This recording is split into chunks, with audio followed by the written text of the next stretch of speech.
Good morning students of class 8। তো দেখো তোমাদের যে গণিত প্রবাহ যে বইটা আছে সেই বইটা তোমরা দেখতে পাচ্ছ। এই বইটা আমার এখানে মলাট করা আছে। এই বইটা তোমরা দেখতে পাচ্ছ গণিত প্রবাহ অষ্টম শ্রেণী। এই বইটার ভিডিও আমরা তৈরি করছি প্রথম থেকে পূর্ব পাঠে প্রণোচনা পেজ নাম্বার 1 থেকে। তো 1 নম্বর ভিডিও আপলোড করে দিয়েছি। 1 নম্বর ভিডিও তোমরা অবশ্যই দেখেছো যে আমরা এই চ্যাপ্টারটা জানতে গেলে প্রথমে আমরা সূত্রগুলো ভালো করে আমাদের জানতে হবে, এবং এই সূত্রগুলো শুধু তোমাদের ক্লাসেই শুধু লাগবে না, নিচু ক্লাসে যে সমস্ত স্টুডেন্টরা আছে ক্লাস 5, 6, 7 এবং তাদের ক্ষেত্রেও লাগবে। কারণ কনসেপশান ক্লিয়ার না থাকলে, সূত্র যদি না জানো তাহলে কিন্তু অঙ্ক করতে পারবে না, বিশেষ করে আয়তক্ষেত্র বর্গক্ষেত্র। তাহলে আগের ভিডিওতে আমরা আলোচনা করেছি সূত্র সম্বন্ধে, যে লাস্ট কথাটা আমরা বলেছি যে অর্ধপরিসীমা কাকে বলে, তাই না? তো অর্ধপরিসীমা কাকে বলে সেই কনসেপশানটা তোমাদের দিয়ে দিয়েছি, যে দৈর্ঘ্যপ্রস্থের সমষ্টিকে, কোনো আয়তক্ষেত্রের দৈর্ঘ্যপ্রস্থের সমষ্টিকে বলা হয় ওই আয়তক্ষেত্রের অর্ধপরিসীমা, অথবা অন্যভাবে বলা যায় যে আয়তক্ষেত্রের পরিসীমাকে 2 দিয়ে ভাগ করলে যে মান পাওয়া যায় তাকে বলা হয় ওই আয়তক্ষেত্রের অর্ধপরিসীমা। ঠিক আছে? এবং আজকের আমরা শিখব যে আয়তক্ষেত্রের পরিসীমা থেকে কি করে দৈর্ঘ্যপ্রস্থ নির্ণয় করতে হয়। এর আগের ভিডিওতে আমরা শিখেছি যে আয়তক্ষেত্রের ক্ষেত্রফল জিনিসটা কি এবং তার থেকে কী করে দৈর্ঘ্যপ্রস্থ নির্ণয় করতে হয় সেটা আমরা অবশ্যই ব্যাখ্যা করে দিয়েছি। অবশ্যই ওই ভিডিওটা দেখবে, 1 নম্বর ভিডিও। এবং এই ভিডিওতে আমরা শিখব যে 2 নম্বর সূত্র আমাদের কেমন লেখা ছিল, যে আয়তক্ষেত্রের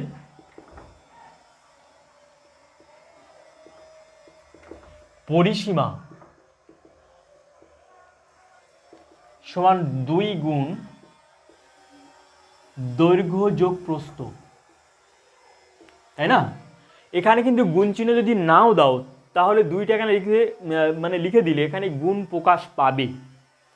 এবার এটার থেকে আমরা লিখতে পারি বা 2 গুণ দৈর্ঘ্য যোগ প্রস্থ ইকুয়াল টু পরিসীমা, বা লিখতে পারি দৈর্ঘ্য প্লাস প্রস্থ ইকুয়াল টু পরিসীমা ডিভাইডেড বাই 2, বা লিখতে পারি যে দৈর্ঘ্য প্লাস প্রস্থ ইকুয়াল টু অর্ধপরিসীমা আমরা লিখতে পারি, বা লিখতে পারি দৈর্ঘ্য সমান অর্ধপরিসীমা মাইনাস প্রস্থ। ঠিক আছে? তাহলে এটাকে আমরা দিতে পারি যে 2-এর এ নম্বর, মানে 2-এর একটা শাখা সূত্র, মানে এই 2 নম্বর সূত্রের শাখা সূত্র। এটা মানে আমরা লিখতে পারি যে অর্ধপরিসীমা সমান মানে আছে আয়তক্ষেত্রের দৈর্ঘ্য সমান অর্ধপরিসীমা মাইনাস প্রস্থ। ঠিক আছে? বা এটাকে এই অর্ধপরিসীমার জায়গায় বা আমরা এইভাবে লিখতে পারি যে বা দৈর্ঘ্য সমান আয়তক্ষেত্রের দৈর্ঘ্য সমান পরিসীমা ডিভাইডেড বাই 2 মাইনাস প্রস্থ, এভাবেও আমরা লিখতে পারি। তাহলে 2-এর এ নম্বর সূত্র আমরা হয় এইভাবে লিখবো, নাহলে এইভাবে শিখবো যে এইখান থেকে আমরা একটা দৈর্ঘ্য নির্ণয় করলাম। আবার এই রাশিটাকে 2-এর বি নাম্বার সূত্র এইভাবে আমরা লিখতে পারি যে এই রাশিটার পরের লাইন যে প্রস্থ সমান আয়তক্ষেত্রের প্রস্থ সমান অর্ধপরিসীমা মাইনাস দৈর্ঘ্য, বা লিখতে পারি অর্ধপরিসীমা মানে পরিসীমা ডিভাইডেড বাই 2 মাইনাস দৈর্ঘ্য। এখানে আমরা কিন্তু লিখবো যে এত একক, টোটালটা ব্র্যাকেটে দেবো, ব্র্যাকেট দিয়ে লিখবো এত একক, টোটালটা ব্র্যাকেট দেবো এত একক, টোটালটা ব্র্যাকেট দেবো ব্র্যাকেটে একক। ঠিক আছে? তাহলে আমরা এর আগের আয়তক্ষেত্রের ক্ষেত্রফল থেকে, অর্থাৎ ভিডিও নাম্বার এটা 2, 1 নম্বর ভিডিওতে আমরা আয়তক্ষেত্রের ক্ষেত্রফল থেকে দৈর্ঘ্য এবং মানে প্রস্থ নির্ণয়ের আলাদা আলাদা সূত্র আমরা শিখেছি। এখন আমরা আয়তক্ষেত্রের মানে ওই পরিসীমা থেকে আমরা আয়তক্ষেত্রের দৈর্ঘ্য আর প্রস্থ নির্ণয়ের সূত্র আমরা শিখেছি। তাহলে এই যে 4টে সূত্র, দৈর্ঘ্য প্রস্থ নির্ণয় এবং আয়তক্ষেত্রের পরিসীমা এবং ক্ষেত্রফল, এই সূত্রগুলো কনসেপশান তোমাদের ক্লিয়ার রাখতে হবে, না রাখলে তোমাদের অঙ্ক করার ক্ষেত্রে অনেক অয়াজ সমস্যার সম্মুখীন হবে তোমরা। ঠিক আছে, তাহলে এরপরে আমরা শিখব। আচ্ছা, আরেকটা কথা বলছি যে ভিডিও নম্বর 1-এও আমরা উল্লেখ করেছি যে আয়তক্ষেত্রের ক্ষেত্রফল মানে হচ্ছে এই যে আয়তক্ষেত্রের ক্ষেত্রফল, ধরো এটা একটা আয়তাকার জমি, তাহলে এই জমিতে যদি চাষ করা হয় অর্থাৎ ভেতরের যে জায়গাটা, এই ভেতরের জায়গাটাকে বলা হচ্ছে যে আয়তক্ষেত্রের ক্ষেত্রফল। ভেতরে কতটা পরিমাণ জায়গা আছে অর্থাৎ ভেতরের এই জায়গার পরিমাণটাকে বলা হচ্ছে আয়তক্ষেত্রের ক্ষেত্রফল। আর আয়তক্ষেত্রের পরিসীমা বলতে কি বোঝায়, যে টোটাল এই বাউন্ডারির দৈর্ঘ্য, ধরো এখান থেকে এটা 4 মিটার, এখানটায় 3 মিটার, এখানে 4, এখানে 3, এরকমই হয়। তাহলে টোটাল যোগফল, তাহলে 4 + 3 + 4 + 3 = 4 × 4 = 8, আর 6 = 14। তাহলে এই 14 মিটার হচ্ছে টোটাল এই বাউন্ডারিটা, এই টোটাল বাউন্ডারিটাই হচ্ছে আয়তক্ষেত্রের পরিসীমা প্রকাশ করে।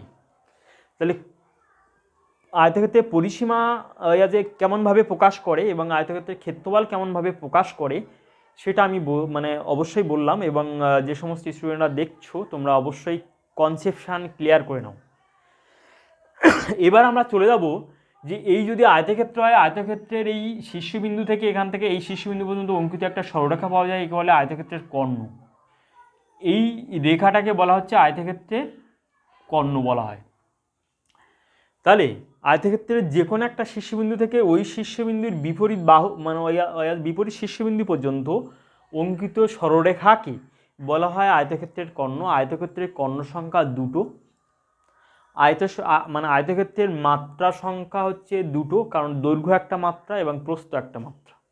তাহলে এই তথ্যগুলো আমরা জানবো। আয়তক্ষেত্রের দৈর্ঘ্য প্রস্থ পরস্পরের সাথে 90 ডিগ্রি কোণে থাকে।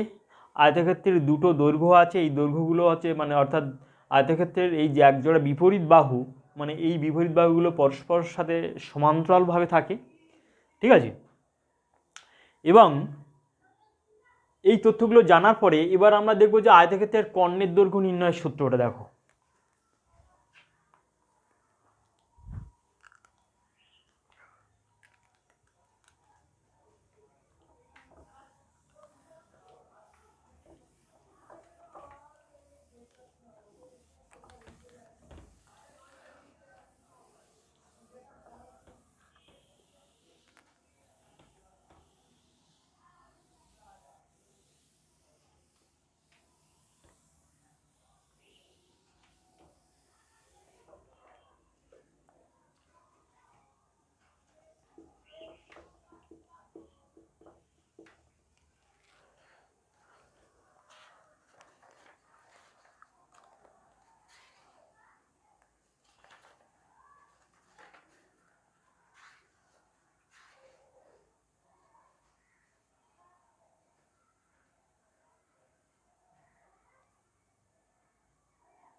দেখো, আয়তক্ষেত্রের কর্ণের দৈর্ঘ্য আমরা এইভাবে পাবো যে কর্ণের দৈর্ঘ্য = আমরা লিখব যে দৈর্ঘ্য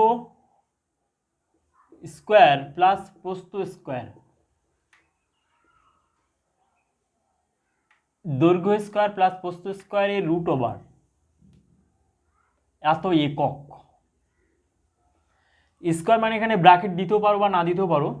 তাহলে স্কোয়ার কথাটা তোমরা অবশ্যই বুঝতে পারো যে 2টো দৈর্ঘ্য গুণ করলে আর 2টো প্রস্থ গুণ করে তাকে যোগ করলে আর √, করলে আয়তক্ষেত্রের কর্ণের দৈর্ঘ্য পাওয়া যায়। এবার আমার প্রশ্ন হচ্ছে যে আয়তক্ষেত্রের এই কর্ণের দৈর্ঘ্যটা কেমনভাবে পাওয়া যায়।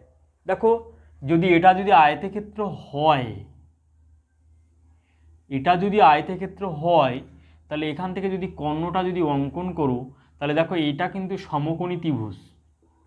ঠিক আছে, তাহলে সমকোণী ত্রিভুজের এটা হচ্ছে ভূমি মানে প্রস্থ, আর এটা হচ্ছে দৈর্ঘ্য।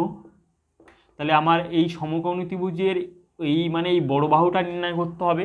তাহলে সমকোণী ত্রিভুজের দৈর্ঘ্যটা, তাহলে দেখো আয়তক্ষেত্রকে যদি একটা মানে কর্ণ দিয়ে যদি আঁকা যায় তাহলে দুটো ত্রিভুজ উৎপন্ন হচ্ছে, দুটো সমকোণী ত্রিভুজ উৎপন্ন হচ্ছে। তাহলে সমকোণী ত্রিভুজের এটা হচ্ছে লম্ব আর এটা হচ্ছে ভূমি। তাহলে এটা যদি দৈর্ঘ্য হয় আর এটা প্রস্থ হয় তাহলে ওই বড় বাহুটাকে নাম কি, তাহলে তোমরা অবশ্যই জানো। তাহলে বড় বাহুটার নাম হচ্ছে অতিভুজ। তাহলে এই বড় বাহুটার নাম হচ্ছে অতিভুজ, অর্থাৎ এই লম্বা বাহুটা। তাহলে আমরা জানি এই সমকোণী ত্রিভুজ থেকে আমরা এটাই বলি যে অতিভুজ স্কোয়ার ইকুয়াল টু, তাহলে ভূমি স্কোয়ার অর্থাৎ লম্ব স্কোয়ার প্লাস ভূমি স্কোয়ার, তার মানে দৈর্ঘ্য স্কোয়ার প্লাস প্রস্থ স্কোয়ার। তাহলে অতএব অতিভুজ সমান তাহলে এই স্কোয়ারটা ওই পাশে গেলে রুট ওভার হয়ে যাচ্ছে, তাহলে স্কোয়ার ওই পাশে গেলে রুট ওভার হয়ে যাবে সমান চিহ্নের ওই পাশে। তাহলে দেখো তাহলে কী হবে, রুট ওভার দৈর্ঘ্য স্কোয়ার প্লাস প্রস্থ স্কোয়ার, ঠিক আছে।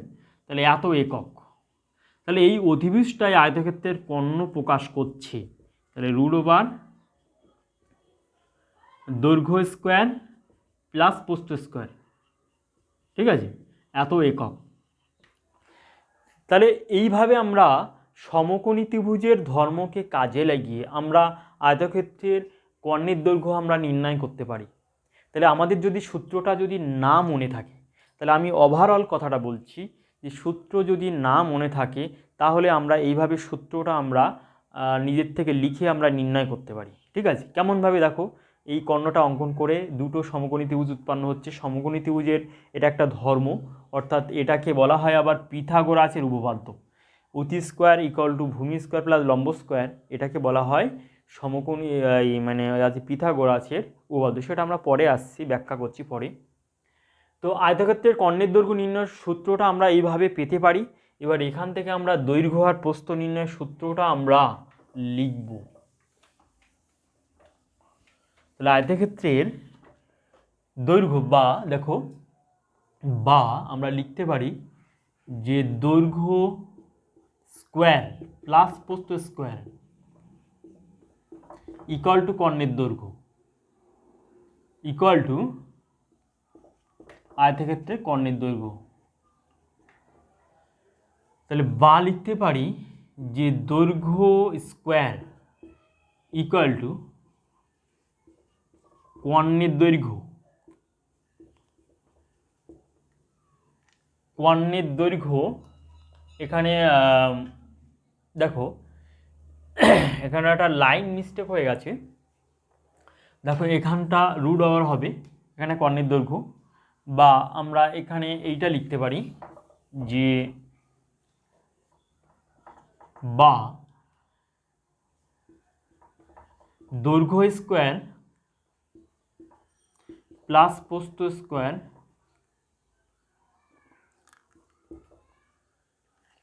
তাহলে রুট ওভার উভয় পক্ষকে বর্গ করে দিচ্ছি, উভয় পক্ষকে বর্গ করে দিচ্ছি, ঠিক আছে। কেন বর্গ করে দিচ্ছি, তার কারণ এই রুট ওভারকে আউট করার জন্য। তাহলে ইকুয়াল টু বা আমরা লিখতে পারি যে দৈর্ঘ্য স্কোয়ার প্লাস প্রস্থ স্কোয়ার ইকুয়াল টু কর্ণের দৈর্ঘ্য এর স্কোয়ার। তাহলে এখানে স্কোয়ার আর মাথায় রুট থাকলে কেন এখানে হচ্ছে এই কনসেপশনটা, যদি এক্স স্কোয়ার থাকে তার মাথায় যদি রুট থাকে তাহলে হবে এক্স, আবার রুট আছে তাকে যদি স্কোয়ার করা হয় তার মানও হবে এক্স। তাহলে ওই কারণে এখানে রুটটা আউট হয়ে গেল, হয়ে শুধু ভেতরের যে স্কোয়ারগুলো সেটা পড়ে থাকলো। ওকে, আরও যদি বিস্তারিত ব্যাখ্যা চাও তাহলে আরও বিস্তারিত ব্যাখ্যা এইভাবে দিতে পারি, যেমন হচ্ছে যে এক্স স্কোয়ার, ধরো টোটাল এই দৈর্ঘ্য স্কোয়ার আর প্রস্থ স্কোয়ারকে তুমি ধরো এক্স ধরো, তাহলে এক্স স্কোয়ার তার মাথায় রুট, তার মানে কী হবে, রুটের মান হাফ, তাহলে x square into half, x square into half, half half কাটা সমান এক্স টু দি পাওয়ার 1 সমান এক্স। তাহলে রুটের মান হচ্ছে হাফ, এই রুটের মান হাফ, তাহলে এখানে হাফ আর 2 গুণ করলে এখানে 1 থাকছে, তার মাথায় 1 মানে এটা, ঠিক আছে। এবার দেখো বা আমরা লিখতে পারি দৈর্ঘ্য স্কোয়ার ইকুয়াল টু কর্ণের দৈর্ঘ্য মাইনাস প্রস্থ স্কোয়ার, অর্থাৎ প্রস্থ স্কোয়ারকে ওই পাশে নিয়ে গেলে এই পাশে প্লাস ছিল, ওই পাশে গেলে মাইনাস, তাহলে অতএব দৈর্ঘ্য সমান, তাহলে এটা হবে 3 নম্বর সূত্র, তাহলে 3-এর এ নাম্বার সূত্র, যে অতএব দৈর্ঘ্য সমান √,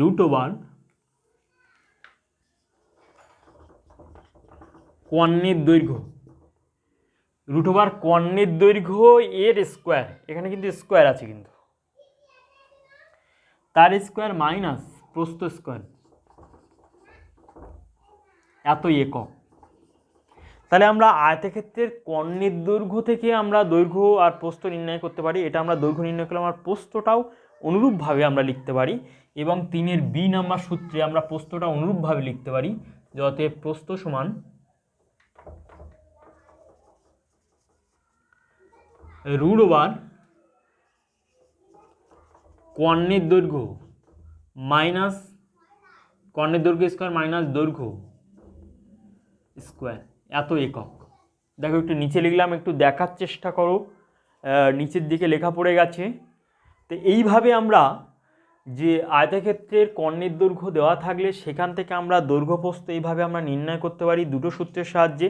যে দৈর্ঘ্য সমান লিখতে পারি কর্ণের দৈর্ঘ্য স্কোয়ার মাইনাস প্রস্থ স্কোয়ার এত একক, এবং প্রস্থ সমান কর্ণের দৈর্ঘ্য স্কোয়ার মাইনাস দৈর্ঘ্য স্কোয়ার এত একক।